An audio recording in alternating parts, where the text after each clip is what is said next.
36 8 arrays. The array of space. Xiefeng.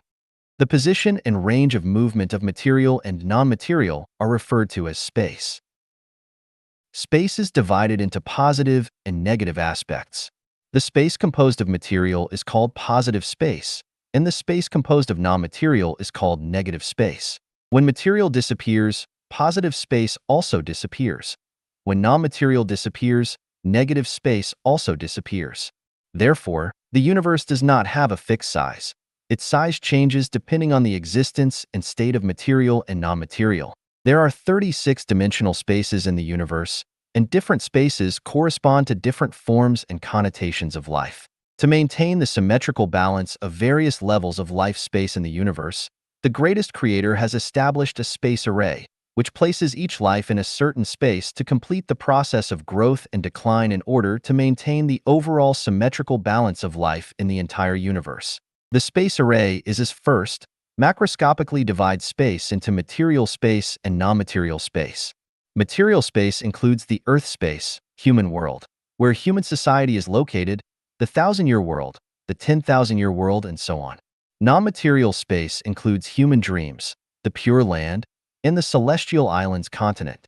They are separated as yin, non-material, and yang, material, mutually unaware of each other.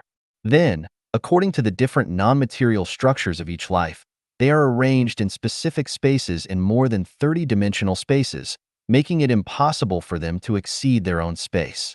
Finally, each life's senses and thoughts are restricted to a certain level, making them unable to see or be aware of the existence of other spaces, in order to maintain the order of various levels of life space and keep the sum of positive and negative energy in the universe equal to zero. In order to maintain the existence of the human world with both high and low-level life, when setting up human life, their auditory range is limited to between 20 and 20,000 Hz, and their visual range is limited to between 400 and 700 nanometers, so that humans cannot hear or see activities in other life spaces and can feel at ease in the human world.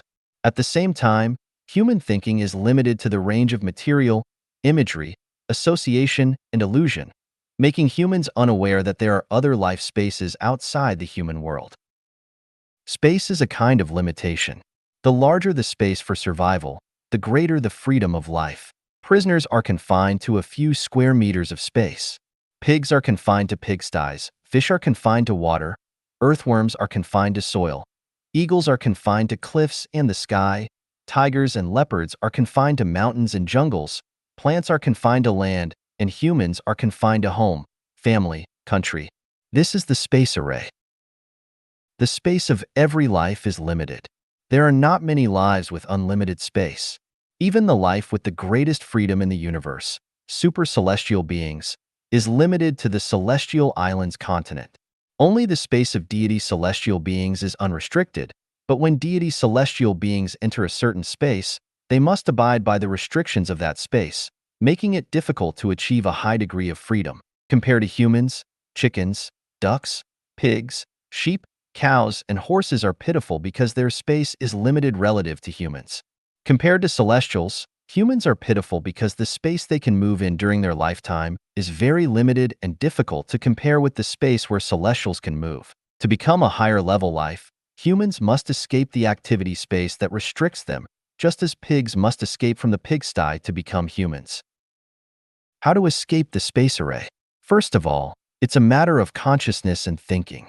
If consciousness remains unchanged and thinking does not change, one can never escape the space array. Escape in form is not the ultimate escape. For example, if a pig escapes from a pigsty but does not possess human consciousness and thinking, then even if it escapes, it either cannot survive or will return to the pigsty. To escape from the human space array, first, one must resolve not to be human. If one wants to continue being human, no matter how much they struggle or travel around the world, they will still be unable to escape the palm of the Tathagata Buddha or escape the human world. Jumping out of the three realms and not in the five elements means being unable to escape the three realms and thus being unable to escape the bondage of the five elements.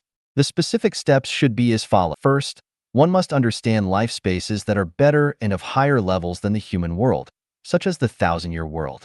Then, Learn and imitate the lifestyle of celestial beings in the thousand-year world. Replace one's existing consciousness with the consciousness of celestial beings, and think in the way celestial beings think. Then, gradually break free from the thinking patterns of families, political parties, religions, and countries. Strive to live like celestial beings, and finally, give up all possessions acquired in the human world. Repay all debts owed in the human world. Accumulate some capital to enter higher-level life spaces and escape from the human world directly to paradise, such as the thousand-year world.